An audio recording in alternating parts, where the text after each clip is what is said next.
This is Fight Game News Talk, and we're here for another episode here with the host, Coach Joey. What's good, what's good? Hands Boxing, man. Man, before we start, man, I want to give a special shout out and a big thank you to True Chen and to Arm 365, man, security at your finest right there, brothers. Joey, man, how you feeling, brother, man? Good, man. Good. We've had about a week or so off, man. You know. We're wrapping back up. Boxing's back in Florida. Yeah, man. You know, they just had their first card this year. Now it's steamrolling for the rest of the year out. Yeah, man. Listen, man, a lot's been going on. It's been a few weeks since we've been on, man. A lot's going on, man. I think I want to jump in, man. What I want to jump into is the father and son tandems in this sport. So my thing is, Bill Haney, you know, obviously you've seen the interview the other day. You're sitting there cussing the promoter out, man. How you feel about that, Joe? It's an embarrassment. Let's start back from what people gotta understand as a whole, right? It's not the problem with guys starting to train your kid from the bottom and you're working together and you create a team. But the problem that I have is that some of these fathers are forgetting what's the main thing. And sometimes the main thing is what's best for your son type, right? And for me, sitting back on the outside, I'm a father of 3 boys. So, you know, I can speak on boys. And if my kids wanted to start boxing, of course, I'm going to trust me because I've been in the game and I'm going to train them, right? But let me say where it would stop. The minute that I feel my children have stopped listening to me or they're no longer progressing, now that is when you stop, I'm a coach mode. Now being a father comes in mode. Because why? As father, we want the best for our children. And sometimes what I'm seeing is a lot of these dads, they want more of the glory than the actual kids. And what I mean by that is that some of these dads don't step back and say, you know what? My son needs to be better. My son stopped learning. Let me go find the guy that can do better. But a lot of the times, you know, so let's say that the kid's he's still learning though with the father, and then you have the antics that come. You know, we've seen fathers getting, you know, with the antics like Bill Haney. We've got Danny. But these are guys. These are kids that don't know how to stand up and be men of their own, right? As fathers, you know, I use me and my father's relationship. We work together. We're business owners together, and the biggest thing you want to see your kids do as they grow, you want to see your kids grow into young men and be able to make their own decisions, right?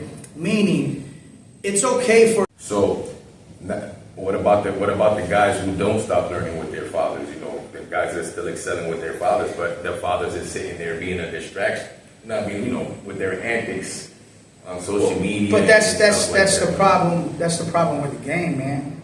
Is that these guys are seeing antics sell and this and that, but in reality, when is the draw the line of morals? You know what I'm saying? When is there a draw the line of what are you teaching your son to be?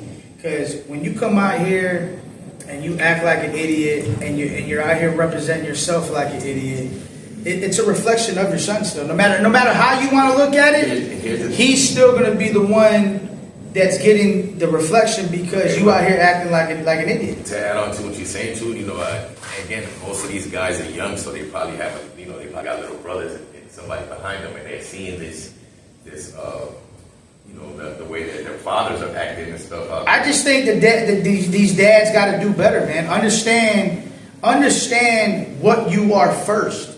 You are not a coach first. You're a father first, right? A coach, you're a coach when you come into these walls. When you come into that gym, you're a coach.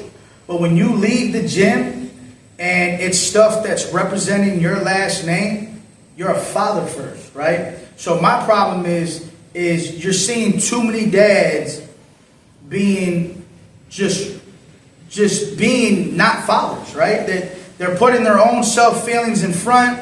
They're not stepping back saying, hey man, I want my son to go to the highest level. And you know what?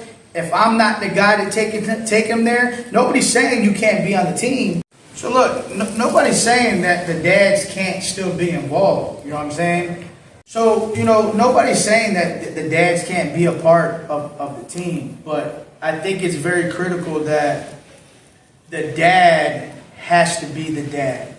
And what I mean by that, man, is you got to sit back, pull yourself out of the picture, evaluate your son, and see where he's really at. And let your ego go. Because remember, what your whole purpose is as a father is to, it ain't just boxing, right? And that's the problem with these guys and most of these dads in the son's relationship. They get caught up into just boxing. No, bro, your job is to be a father and teach these young men to become better fathers when they have their children, right? So it ain't just boxing, and that's my problem, is where most of these fathers don't sit back outside the ring and say, damn, am I helping my son or am I hurting my son? You know why? Because it's an ego. It's all an ego thing. Oh, because think about it like this, right? Most sons are going to be loyal to their dads to a fault. Why? That's my dad. I'm not going to tell my dad, like, Dad, you got to chill. Or, Dad, we ain't getting no better. Or, Dad, I need more knowledge, right? No son is going to do that, right? Because that's their dad. Which is fine. But it should be the father who steps back and says, son, I think I've given you everything I can give you, but now it's my job to go get somebody else in here that can take you to that next level. Yes, that's all fine and dandy. But again, my point is where we get to the when the dads become a distraction. Yeah. It's an embarrassment because you're forgetting what you're there for. Like, it ain't just about what sells and what get likes and what's get this, man. Like, you're embarrassing yourself, and the person that's got to deal with the shit is the person that's next to you. It's the person that's got to get in the ring, right? But that's the embarrassment part, is that you out here talking reckless and you think you're helping your son. No, you're not. You're not helping your son. All you're doing is putting that extra weight on these shoulders when he's already got enough to deal with. You know what I'm saying? And that's why probably a lot of these dad boxing coaches and fathers, all they probably talk about is boxing 24/7. That's the relationship they got. Yeah, and then when you leave the gym, there's nothing to talk about. Like, look, man, I hold this up to me, my brother up in heaven on this, man. If any of my boys wanted to fight, of course I'm going to start training them. Of course I'm going to be the coach. But let me tell you something. The minute I feel that my child has not progressed no more, or my child has stopped listening, you best believe, as a father first, I will pull my ego out and say, what do I need to do to help him get further? Because I have to remember what the main thing is the main thing. And what is that doing? Why we started. To get my son to that next level. You know what I'm saying? And it's the same thing as a CEO or owner of a business, bro. Our job is to find people to put them in the right places to make sure we succeed. That's your job as a father. And I think in the game of boxing, we're losing the sight of what the father and son relationship should be. And don't get me wrong, there's some good father and son duels that we see that it works. But then there's a lot of them that a lot of their sons have been truly affected by your actions. You know, whether that's a deal getting signed from somebody, whether that is a sponsorship. And to me, that's the embarrassment part. Like, I can only think how my wife would put her foot in my ass if she come to me and like, yo, what are you doing? You out here representing this family, and you representing these boys. Okay, but let's use Bill. You know, Bill, he loves his son. You know, I guess he loves his son, right? So if he feels like these media guys are attacking his son, what he did the other day to the media guy, you know, I thought that was okay. Here's the thing: you started the antics, right? You started saying how you're going to sue, you're going to do these things, and we're going to do this, and we're going to do that, and we're going to do this. But this is the same guy that's talking about, I'm a tough guy, we're this, we're that. Listen, what we do know is this, right? We know Ryan got caught with this in his system, right? Boom. They took the loss away, took it away. He got suspended, got fined. at the end of the day, you still took the money and still fought, right? So, but here you are. There was cocky. And look, and that's what happens. You're cocky, then you get humbled. Now, you got an excuse to say why you got beat, right? Well, you sound stupid too, because the PD, whatever was in the system, had nothing to do about that the right hand being up, getting caught with the left hook. Yeah, like right? Ryan said, you couldn't stop. But here's the thing, right? It's one thing in defending your son and his integrity and his morals. But then when you're out there defending, you're not defending nothing. You're almost, you put your actions out there and acting like an idiot.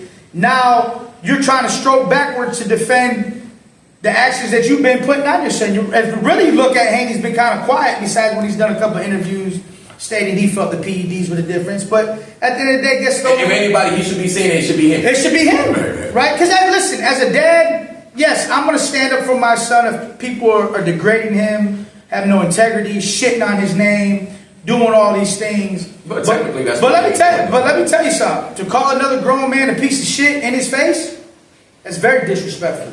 Right? But now, if somebody went to Devin's face and called him a piece of shit, how the energy gonna be? Right, would have been a different. You know what I'm saying? You gotta listen, man. I think you can get your point across. You think he just did that because of the person who it was? You don't think he would have ran? Nah, I don't think he done it. Hell nah. He wouldn't have done no shit like that to somebody would have been like, yo, who the hell you talking to like that? Right? Because it's the same thing like LeBron and Stephen A, right? LeBron approached him as a father, right? And now people say, well, he wouldn't have walked up to, or he wouldn't have done this. Nah, I think he walked up to him, not on no fighting stuff. He walked to him as a man and said, hey, listen, I don't like how you're degrading so-and-so as this, and that, right? Bill Haney can do that all day and say, listen, man, you know what? I felt like when you were up there talking about my son, you didn't treat him with what he's done in this sport. Like, my son, put some respect on his name. He's a two-time. It was classes. I think he could have handled it differently. Right. But this is my thing, Tim. This is what I'm trying to say. You're supposed to be leading by example, and it's one thing where somebody trying to shake your son down and put some hands on him, then you're gonna do, hey, there ain't no rules at that point. Right. You do something to my son, it's all out the door, right? But there's another thing of standing on business. No, right. Your son's in the sport. He's in the sport. And he's in the sport, and he's gonna get ridiculed, and he's gonna get talked about, and absolutely, he's not gonna be good. You know, and that goes with the price of fame.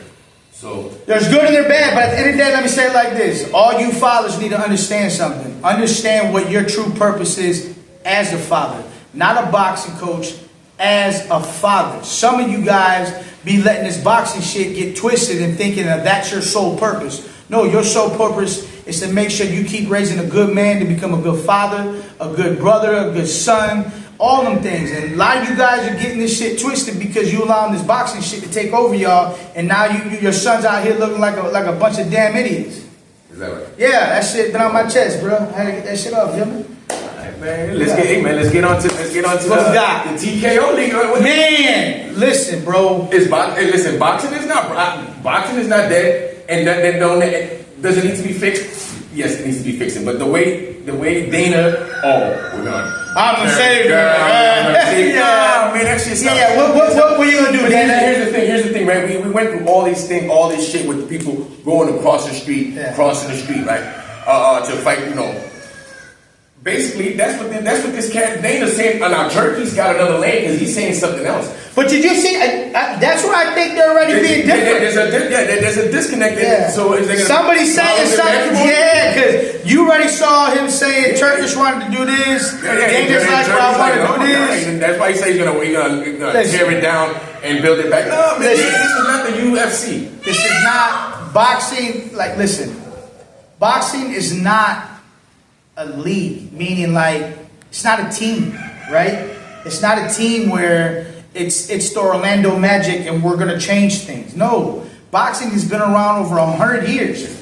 All I think this Dana White and Turkey's doing is unifying the four sanctioning bodies, and it's gonna make it. Listen, they can't take over. They ain't gonna be able to listen. They're gonna have to listen, no matter what they do, even if they try to get a TK or a damn belt for their prep. Who don't care about that shit? That's the problem. That's the problem. And I see people just love. I'm the TKO champion. I'm gonna tell you what the problem is, right? People love people with money.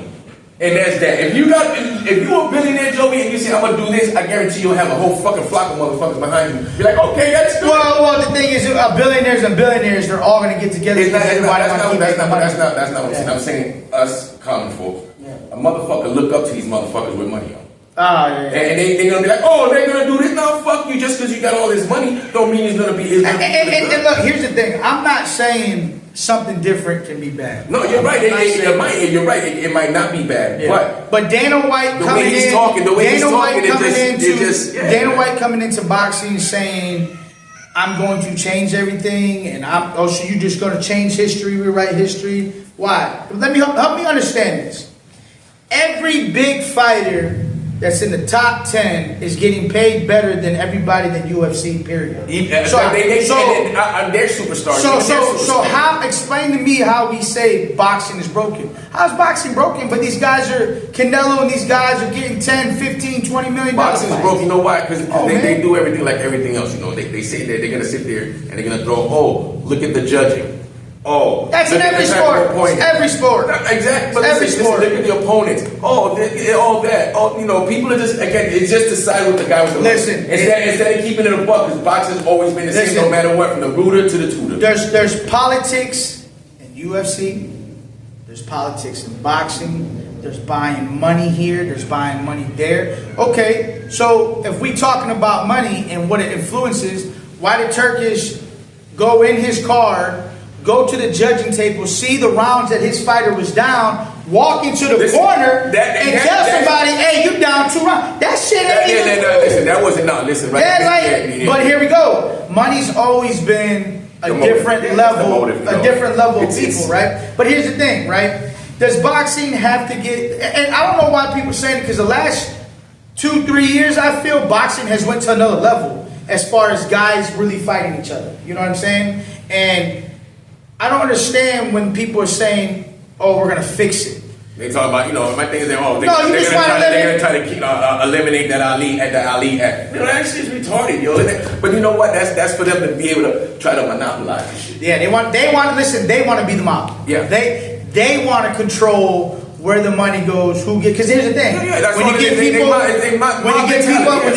like Canelo, you get people like Floyd, you got people like these bigger stars that were able to narrative their own career. They're getting mad because they're making the big money. Listen, and whether you like it or not, I like Berlanga because when he goes and hits a free agency, it's gonna be basically the same thing. Because I'm pretty sure he's gonna be able to navigate at least one good big fight. And that's okay. And let's say he wins that big fight. He got another navigation. But that's what they trying to eliminate. You know what I'm saying? And people. My thing is that people gravitate. Oh, let this motherfucker get controlled by these billionaires instead of you going out and doing your own shit. You know what it is? Right? You know what it is this. Anybody that helps somebody grow in something, you shouldn't be mad when that person gets to that level to go to the next level. You did your job to build them to that point to get to the next level. How much money you made off of that person? No, I'm not saying nothing about Berlanga. No. What I'm saying is that it's just people. It's just the people, and that's what these weirdos feed off. They feed off these. They'll pick and choose who they want to listen to and who they do what's up.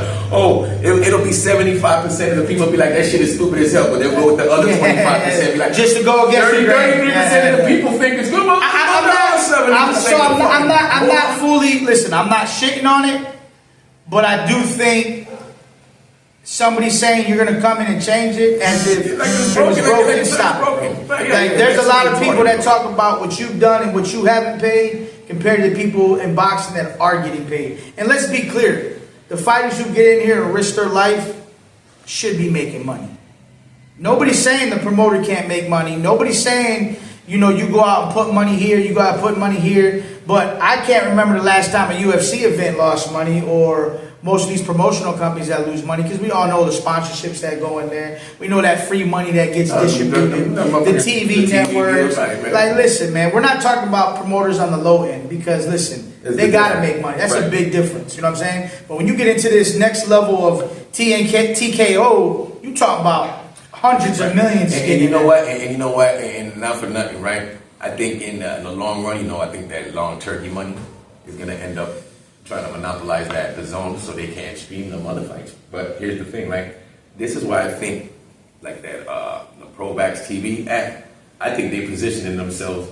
Could be. They positioning themselves just right for when all that happens. All these other shows are gonna be like, okay, we got a streaming site we We can do it just like that, or they create their own streaming No, site. right. They go in, but they got one that's established already. So I don't see Danza doing that. I don't see them allowing one person to control the market. Well, Nah, business is business, but it just like he did. but let me say it like this. this. Let me say it like this. Let me say it like this though. Look, what's better than 1 billionaire?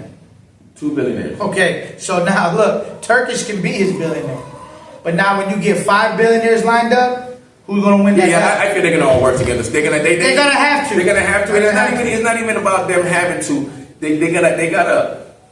I feel they like not even the sanctioning bodies. The promoters are the ones that are gonna have to work together and figure it out. As they should. You already see De La Hoya was already offended. Eddie Hearn talking about thinking of retirement. And so it's gonna get interesting in the next few. I just hope the courts do it right and keep that Ali Act the way it is. Because that's gonna save a lot of headaches later. We'll see, man. We'll see. Then we got Miss Clarissa Shields. I seen. First and foremost, I seen that her suspension got overturned. That's good to see, though, man. It's good to see if a mess up occurs. It's good to see them come back and do what they're supposed to do. Right. Take ownership, in responsibility. it, and say, hey, we messed up, and keep it moving. You know what I'm saying? So kudos to her. I'm glad she got that overturned. But what's the real topic?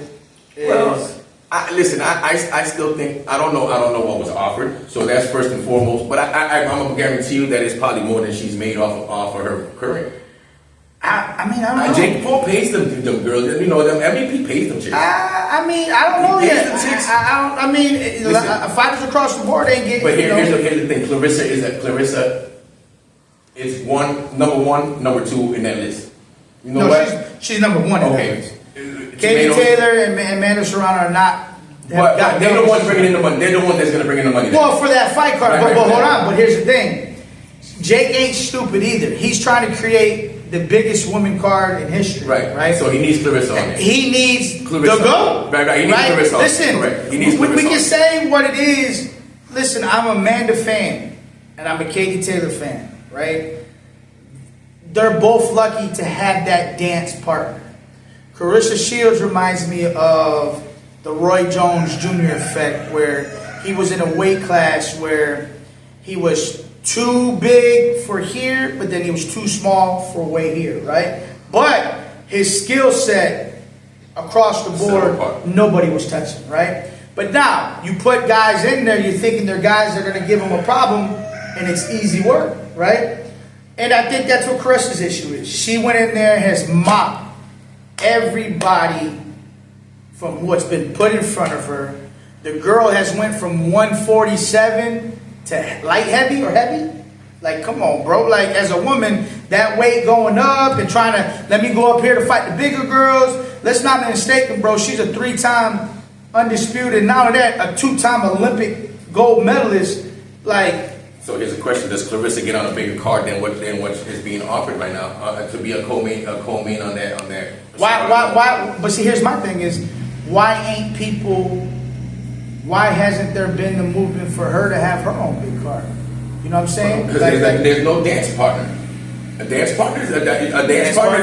Well, you can go out there and get Francine Cruz Dessert, but I mean, that's where I'm saying it's tough for her because. It's a she got Shadeja Green. It's a double-edged sword, man. Green. There ain't nobody out there for her. I don't see anybody beating her. No, I don't see nobody beating her. The only girls that can give her a shake in it is probably is the smaller girls. I think Francine from who? Cruz Dessert. I think she could because she's a. That's the one with MVP. No, that's Shadeja Green. Francine is the other one. Mops the fucking floor. That's the one that fought Green in Orlando here about last year. Oh, the other girl Clarissa mop her floor with her damn head. You crazy? Yeah. Listen, ain't nobody. No, I'm not saying that. I'm saying if anybody's gonna be a dance party, ain't nobody any competition right now. I go Sarah Marshall. I thought Savannah Marshall. I thought she did a hell of a job. That was a good fight. But Savannah Marshall, she retired though, did she? No, I don't think she did. But I mean, here's the thing. I think it's fair to say you got to respect what Carissa Shields has done, and you approach her with the money she deserves. You ain't gonna say she don't earn it like shit. No, listen, I totally agree. And if Jake Paul wants the biggest card in history, throw that damn money out. You gotta go get. Go get it. Look, go get Alicia Baumgartner too. Make that shit crazy. Imagine having a card like that, bro. Imagine seeing a woman card like that. I would sit down and watch that shit all day. That's what they're aiming for. I want to see. You know what I'm saying? But to go to the store, no, she deserves what she deserves. You don't fold for nobody. You don't fold for that moment. Listen, I've earned my right. I've earned my way. Pay me what I'm worth. That's simple. Okay, but so we go back to the original, right? Pay me what I'm worth. Okay, but now you're not getting paid, so now you're gonna get under what you're worth. Because you're still not gonna make that. But who's to know? She's probably is hitting $1 million. No, listen. I don't know. So now, let's just say she. I would figure. She's definitely 6 figures. I would figure Jake is gonna throw her back and bigger than anything that she's making. We don't know. Not Jake. MVP. Let me say MVP. Listen, if it was the case, then why would she say the money wasn't worth it? Like, think about it. No, listen. She ain't got no listen. I ain't with that. But again, but you know. Some people price themselves out at the same time, Joey. But you know what? We're gonna leave it alone until we find out. Yeah, but you gotta listen to what she's saying. What about? No. Listen. Again. You know, listen. It's an embarrassment at that level, man. You shouldn't want to get in the ring with some shit like that. Keep it a buck. If this was anybody else, we're all criticizing the shit out of them, right?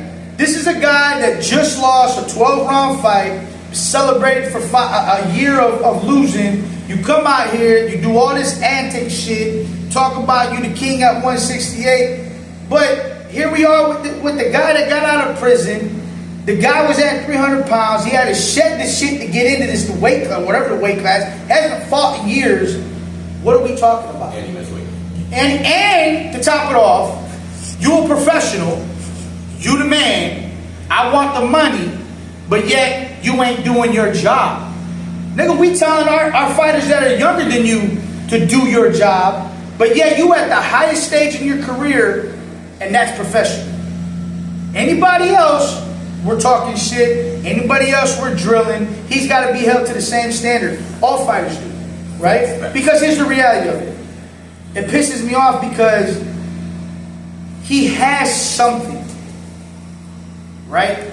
That last 10, 11, and 12 in Canelo, you saw something like, hey man, I think that's the best Edgar's ever looked, right? You saw spots of, yo, I think if he puts it together in the next fight, I think we can see something, right? But then you go in there with this bullshit, this theatrical shit, then you're going out there, you biting the hand that feeds you, talking about, like, see, one-on-one business, you out there talking about the guy that got you money? It's just disrespectful. Where's the morals of the business side, right? If me and you talk about a problem, we keep that shit behind closed doors and we handle our business. You feel me? You go out here, you make a mockery of the shit. Do I want to fuck with you after that? Nah, we will, but it's going to be a whole lot of different business too. You know what I'm saying? The part that upsets me is, it's just, I'm not saying it had to be a 50-50. He didn't, no, he deserves to get in there and have an easier fight. But bro, there's a lot of fighters out here that you could have got in and they could have tested you and gave you some rounds and you still could have done your job. You know what I'm saying? I'm just disappointed because I just think he's better than that. I think if you want to show the world you're better than that, then do better than that. You got to stop thinking, bro, you're not fooling everybody. You're fooling the dumb fans. You're not fooling the boxing critics of that really know boxing because nobody believes that shit. Do you believe him when he says, I'm the best 168? You ain't won a fucking title. What are we talking about? Right? We need to fight at 168. Like, where's the, you know what I'm tired of seeing? The fucking yes man everywhere. Every podcast, everybody that can get something, it's a yes man shit. Instead of being a true person of the sport and be like, listen, he has potential. I just want to see the man not be his own demise. You know what I'm saying? Everybody gets caught into this selling shit. Let me get out here and try to sell these tickets. Let me act like an idiot. Bro, stay humble. or this square is going too humble. Because here's the reality. You got one fight. Whoever he fights next, whether it's Munguia, Plant, Pacheco, whoever big names. That's what fight. That's what fight. I want to see him and Pacheco go at it. I think out of all three, Pacheco's the one that he can beat. Because I'm not too really up on Pacheco. But listen. That's the fight I want to see. Listen, let me say it like this. Plant, tell you, boy, that boy got some sauce. All right? People keep playing with him and keep playing with him. And now what? Let me guess. So you go from Canelo, right? Lose every round, right? Then you go and fight the fucking guy that just got out of prison that was 300 pounds, lost all the weight to get in there. Was nothing. Hold on, I'm getting there. Now, you trying to tell me there's supposed to be a different outcome when you step in the ring with Plant? How? Who the fuck has tested anything you learned? So you just gonna walk back in the ring with a guy that's younger than Canelo, a guy that throws more punches than Canelo, a guy that got better feet than Canelo, and a guy that's gonna touch your ass up if you're gonna sit there.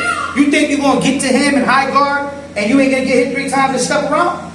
Like, my thing is, give yourself the opportunity to real win. But I'm going to keep it a buck. I think he's doing this shit because he's going to cash out. He's going to get another big fight, make that money. And after you lose again, what's the selling point after that? So who sold all the tickets at the Caribbean that night? Was it Omari? Man, my man Omari Jones, bro. Come on, man. Let's go back to who the real star that night was, man. Mr. Florida homegrown himself, Omari Jones. You feel me? That ain't enough love giving, bro. Like, you know. And he'll be back in the wing in 4 weeks. Yeah, that was dope. And he's doing it on the Ennis card. I think that, listen, man, there's nothing better than seeing somebody that's been local. Oh, man, raised right. See, that's what gets me excited. You see, his dad, you can see that man stand on integrity, man. You know what I'm saying? That should give me goosebumps because that's what a father should stand for. Keeping your son humble, letting him represent himself the way it should be, but most importantly, understand what that name means right there in your back. Understand who you represent when you get out there and you talk and you fight and you do those things. And God bless him, man. Very, very humble kid. Listen, I want my kids to grow up and be that type of scholar where they're walking around as a dog, but very humble, respectful, show some integrity, has morals. That's what people are forgetting. You can be like that and win, right? Oh, yeah. Because when he came out, he looked, hey, what Deion say? Look good, play good. That boy came out looking good. His body looked strong. He looked the part, and guess what? He had that killer instinct in him too. He's a big kid for 47. Looks good, man. He's a big kid for Listen, 47, man. We were sitting there saying that. It's the first fight. It's the first fight. He went in there with a 14-5. Okay. Either way people want to look at it, that 14-5 still has a lot of experience in 8-ounce gloves. Oh yeah, most definitely, man. The fact that he went in there and handled it with ease goes to show you where the ceiling can actually be for this kid, right? We're not going to jump the gun and, you know, is he going to be a world champion? Looking what he is. On paper, he looked good. On paper, yes. But what he did by taking care of business, that young man is showing he about that and he coming for that. And I think the sky's the limit for him and his team. Shout out to Jason Galarza, Soulhawk Boxing, Coach Sarge too. I think the sky's the limit, man. And I really hope, I really love to see people we know keep winning. So, right? Yeah. So does Jermaine Ortiz keep getting avoided at 140? Yeah. Listen. He put on a show the other night, man. I went back. He did. And I went back and watched the fight. His eye was kind of swollen. I believe they gave him the headbutt. But you know what? And Alamo's a tough journey guy. Yes, man. Listen, he was tough as nails, man. Listen, and he didn't bruise much either. Well, it goes back now. He's going to go back to my question. Does Jermaine got the power to motherfucking beat these guys, these bigger guys? You don't need the power. You don't need the power, man. Skills pay the bills. Skills pay the bills, people. You don't gotta have the power to win. Floyd didn't have that power, but what Floyd had, skills. And when you beat somebody to the shot, That shit hurt, right? Listen, Jermaine Ortiz is looking good. Hey, that's one of my favorite fighters. Listen, that's one of my favorite fighters. People got to stop ducking and dodging him. Give that man his opportunity, because if we're really keeping it a buck, he only lost one fight. Listen, you want to keep it a buck, you should. He only lost Lobo. He only lost to Lobo. Right. He did and not he lost that fight late. He did not lose that fight to Teal. We're gonna call that shit what it is. Teal got boxed. Period. Right? But that's the fair and shake of the stick. In boxing is where you get shit like that. But listen, man, Ortiz is a problem, and he's gonna be a problem, and he's a big 140. He's a big 140. I seen him back in the back. Another humble kid. Yeah, man. Listen, if anybody should be out here on the internet, you know, especially after the T.O. loss and acting a donkey. But that goes back to, listen, you young people. That goes back to the people that are around you, right? Your circle. You want people that check you when you're doing dumb shit. You want people to be like, hey, man, chill out, man. This generation too sensitive. It ain't made. To be getting checked. No, but they ain't made that way. Because you know why? They built that way from that cloth. Everybody, they just think everything's given. Nothing is earned. You know how many people had to fight down the ladder to get into that title fight? Look at Jamal, the Charlo brothers, bro. Go look at their records of who they had to fight to get to that point. You know what I'm saying? And nowadays, guys get thrown into that title fight, and now they're demanding all this type of money. And listen, I ain't hating on nobody getting money. I'm just saying you got to help me make sense. We're going back. This goes back to TKO and Turkey. They think they're going to get that money over there. They're going to sit there and sign their little life away. They're going to get one nice check. Then they're going to be on an allowance. All I know is this: they better read that damn contract, fine print, get that lawyer to read that, and see what stipulations are in that shit. That's right, yo. So let me get your pound for pound. Man, listen. First, understand what the question was. My top five, okay? Because the list is the list is your choice. It's your preference, right? Me, in my opinion, I'm gonna go with like anything you do in life is consistency and the time you put in and how much work you put in. To me, in my opinion, when you talk about a pound for pound, it's somebody that keeps doing it over and over and over. As far as I'm concerned, my pound for pound is Canelo still, because Canelo is still doing it. You know what I'm saying? Whether he lost to Bivol, mind you, people, he went to 175 to do that too, right? He dared to be great. He dared to be great. So now we're criticizing how long did it take people to wait to say that? You know what I'm saying? So I got Canelo, and then I'm gonna go with Bud. Then after Bud, I'm gonna roll with the big boys, because listen, you get in with them heavyweights, that shit's serious. And not for nothing, Fury was a bad man. And you put Fury in front of Usyk? No, I'm putting Usyk. Oh, I was about to say. You didn't let me finish. Because you said Fury was a bad man. No, I'm saying that's why I'm gonna put Usyk as 3, because Fury was a bad man. Usyk went into the Road Warrior. Listen, give it to where it's due. Then I'm gonna go with my man Bivol. You got to. Bivol beat the Boogeyman. He beat the Boogeyman that twice, right? I thought he won the first one. He won the second one too, right? So you're gonna go with Bivol. And then to round it out on my top, what is that? That's 4. So my five, I'm gonna get it to my young man, the young man out there with Nui. Yeah, Nui. Yes, I like him. I like, you see the talent that he has. The only reason why I don't have Tank in it is not because of the skill set, because Tank's skill set by far is top fucking 5 all day. You know what I mean? But he is missing that one fight, 2 fights. Yes, which is to me Shakur and him. Both of them are missing. So to recap it, so you took Canelo at 1. Yep. You took Bud Crawford 2nd. Yep. Usyk 3rd. Bivol 4th. Yep. And Inoue 5th. Correct. Okay. I think that's a good damn list. All right. Well, my list is basically the same, but in different orders. Different orders. You know, I got Inoue at 1, and then I put Bud at 2, and Canelo at 3. And my thing is, you see the shit I got to deal with, people. Listen to the shit you just said. And he put a 118 or 122. It doesn't matter. It's the skills, and as he's came up. Listen, no matter what anybody could think he's doing drugs or he's taking PEDs or whatever, he's still running through them weight classes.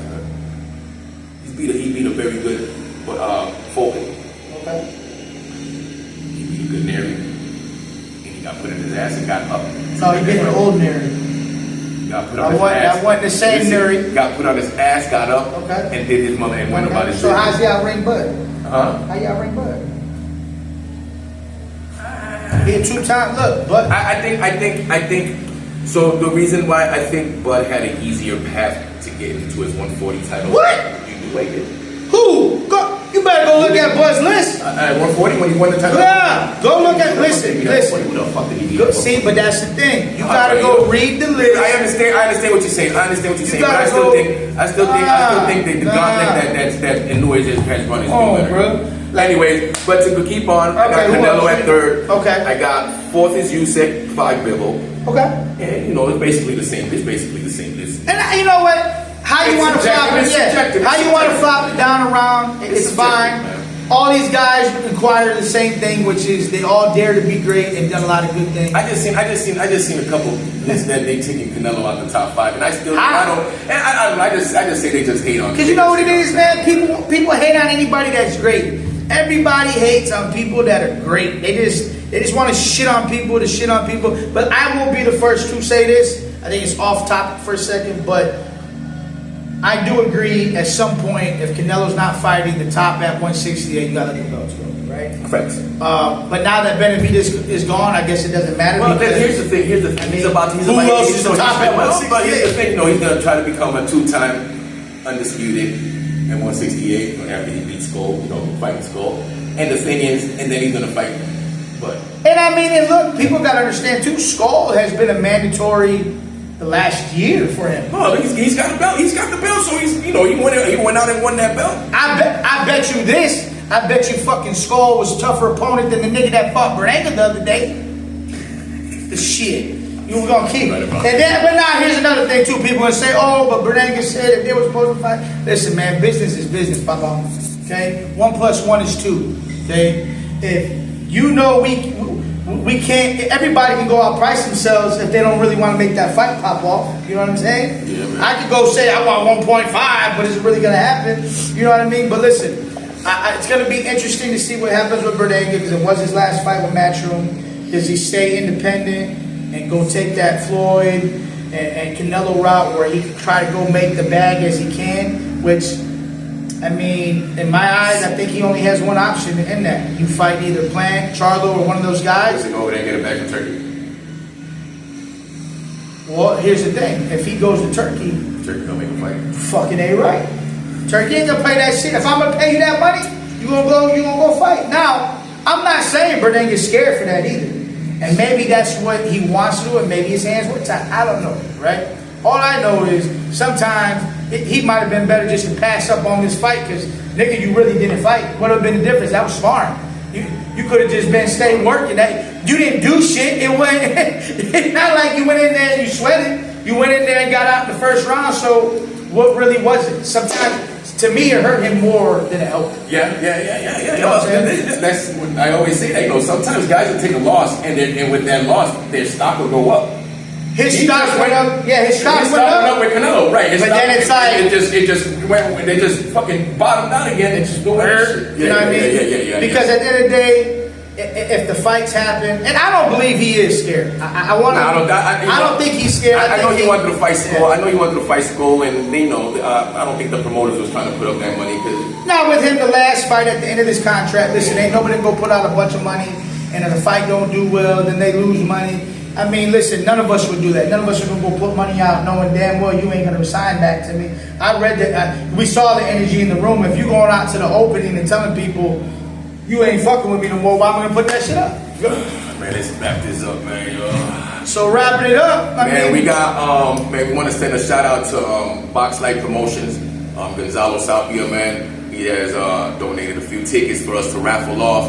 So we're gonna be raffling off 2 tickets to his show in Palm Bay, Florida, April 26th. April 26th.